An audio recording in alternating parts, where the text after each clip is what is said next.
চাকরি প্রত্যাশী প্রিয় বন্ধুরা, আসসালামু আলাইকুম। বরাবরের মতো আজকে আপনাদের জন্য নতুন আরও একটি নিয়োগ বিজ্ঞপ্তি নিয়ে চলে আসলাম। আপনারা যারা নতুন, আশা করছি চ্যানেলটিকে সাবস্ক্রাইব করে বেল বাটন বাজিয়ে দিবেন। তো চলুন শুরু করা যাক। আজকে আপনাদের জন্য একটা এনজিও নিয়োগ বিজ্ঞপ্তি নিয়ে চলে আসলাম। আজকে যে এনজিও সেটা হচ্ছে শক্তি ফাউন্ডেশন। এখানে নিয়োগ বিজ্ঞপ্তি প্রকাশ করা হয়েছে। আমরা চলে যাব সরাসরি পদ। প্রথমে 1 নম্বর কমিক নং। এখানে যে পদের সংখ্যা বলা আছে সেটা হচ্ছে মাইক্রো ফাইন্যান্স অফিসার। শিক্ষাগত যোগ্যতা ন্যূনতম স্নাতক, বয়স সর্বনিম্ন 25 এবং সর্বোচ্চ 35 বছর। অভিজ্ঞতা আবশ্যক নয়, না থাকলেও চলবে। পদের সংখ্যা প্রচুর, 400 পদে নিয়োগ দেওয়া হবে। প্রশিক্ষণকালীন ভাতা সহ 3 সপ্তাহের জন্য 7,000 টাকা থাকা খাওয়া খরচ সংস্থা বহন করবে। এর পরবর্তীতে আপনাদের বেতন যেটা হবে সেটাও বলে দিয়েছে। ন্যূনতম বেতন হচ্ছে শিক্ষানবিশকালে 22,500 টাকা এবং স্থায়ীকরণের পরে বেতন হবে 27,500 টাকা। মোটরসাইকেল চালানে প্রতি মাসে মাসিক বেতনের অতিরিক্ত 2,500 টাকা দেওয়া হবে। এছাড়া স্থায়ীকরণের পর স্টার ইনসেন্টিভ বাবদ 3,000 টাকা এবং সাধারণ ইনসেন্টিভ বাবদ আরও 2,000 টাকা দেওয়া হবে।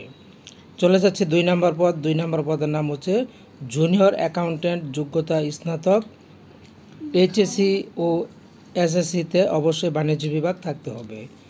বয়স সর্বোচ্চ 35 বছর। পূর্ব অভিজ্ঞতা না থাকলেও চলবে। পদের সংখ্যা এখানে অনেকগুলি, 150টি পদে নিয়োগ দেওয়া হবে। এখানে 7,000 টাকা দেওয়া হবে থাকা খাওয়ার খরচ বাবদ। এছাড়া শিক্ষানবিশকালে বেতন দেওয়া হবে 20,500।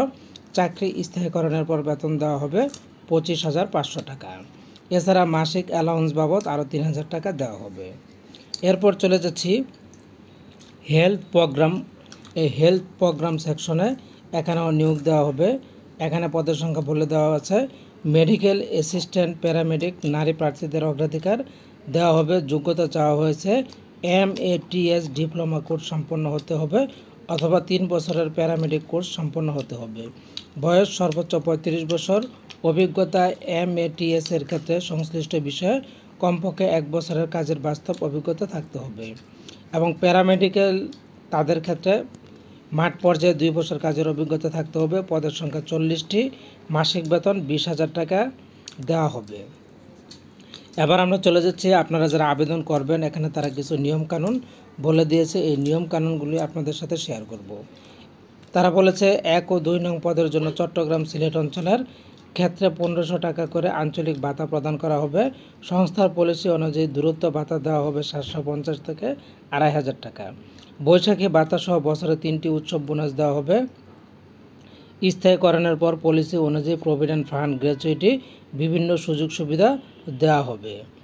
এরপরে তারা বলেছে 10 নম্বরে নারী কর্মীদের প্রত্যেকের জন্য সংস্থা হতে প্রতি মাসে 1,200 টাকা সুরক্ষা ভাতা প্রদান করা হবে। এছাড়া আরও একটি কথা তারা বলে দিয়েছে, জামানত হিসেবে 1, 2 এবং 3 নং পদের জন্য 15,000 টাকা জামানত দিতে হবে, যা পরবর্তীতে কর্মীকে শর্ত সাপেক্ষে ফেরত দেওয়া হবে। জামানত বাবদ প্রদত্ত টাকার উপর সংস্থা কর্তৃক নির্ধারিত হারে লভ্যাংশ প্রদান করা হবে। যারা আবেদন করবেন, এবার চলে যাচ্ছে আবেদনের শর্ত ও নিয়মাবলী।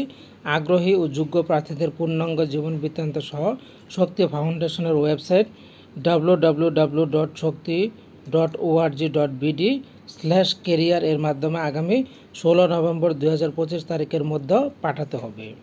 সংস্থার চাহিদা অনুযায়ী নিরাপত্তা নিশ্চয়তার জন্য প্রার্থীর প্রয়োজনীয় কাগজপত্র প্রদান করতে হবে। শুধুমাত্র বাছাইকৃত যোগ্য প্রার্থীদের নিয়োগ পরীক্ষার জন্য ডাকা হবে। 1 নং পদে প্রার্থীদের মাঠ পর্যায়ে মোটরসাইকেল, স্কুটি ব্যবহার করে দায়িত্ব পালন করতে হবে। এছাড়া এখানে তারা আরও কিছু কথা বলে দিয়েছে। মোটরসাইকেল চালানো পারদর্শীদের অগ্রাধিকার দেওয়া হবে। তো বন্ধুরা, এই ছিল মূলত শক্তি ফাউন্ডেশনের নিয়োগ বিজ্ঞপ্তি। আশা করছি আপনারা পুরোটাই বুঝতে পেরেছেন। তাহলে ভালো থাকুন। ধন্যবাদ।